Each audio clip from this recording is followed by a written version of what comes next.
சைதை கண்ணன் சைதாப்பேட்டை மார்க்கெட்டில் மீன் வியாபாரம் செய்பவர். புரட்சித் தலைவர் எம்ஜிஆர் அவர்களை திமுகவை விட்டு நீக்குவதற்கு முன் சத்யா ஸ்டுடியோவில் நாம் எம்ஜிஆர் அவர்களை சந்திக்கிறார். அப்போது என்ன வேலை செய்கிறாய் என்று சைதை கண்ணனை எம்ஜிஆர் அவர்கள் கேட்கிறார். மீன் வியாபாரம் செய்கிறேன் என்கிறார் சைதை கண்ணன்.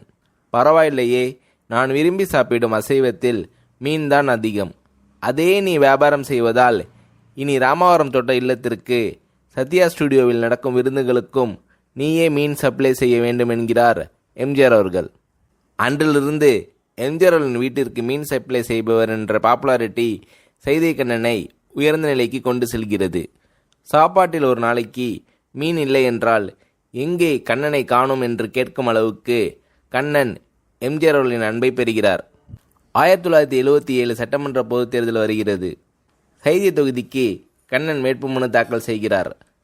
புரட்சித் தலைவர் எம்ஜிஆர் அவர்கள் நிறைய செலவாகும், வேண்டாம் என்று சொல்கிறார்.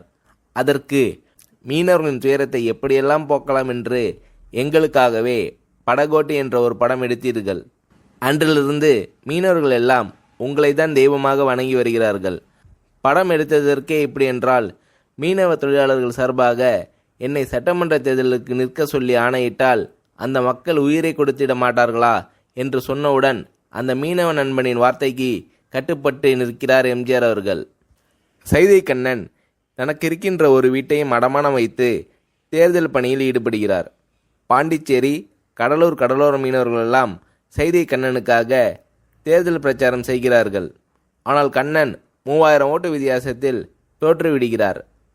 புரட்சித் தலைவர் எம்ஜிஆர் அவர்கள் ஆட்சி அமைச்ச சில மாதங்களில் கண்ணன் கடனில் கஷ்டப்படுவதையும் ஜார்ஜ் டவுன் கூட்டுறவு வங்கியிலிருந்து வாங்கிய கடனுக்கு ஜப்தி நோட்டீஸ் வந்ததையும் அறிந்து கண்ணனை தோட்டத்திற்கு அழைத்து விசாரிக்கிறார் எம்ஜிஆர் அவர்கள். சைதை கண்ணன் குடும்ப சகிதமாக தோட்டத்திற்கு செல்கிறார். கடன் சம்பந்தப்பட்ட விஷயங்களை எம்ஜிஆர் அவர்கள் விசாரிக்கிறார்.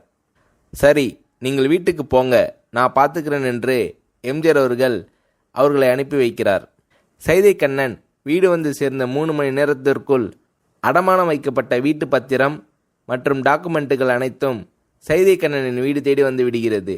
அடுத்த நொடியே சைதை கண்ணன் தனது குடும்பத்தினருடன் புரட்சித் தலைவர் எம்ஜிஆர் அவர்களின் இல்லத்திற்கு சென்று நன்றி சொல்கிறார்.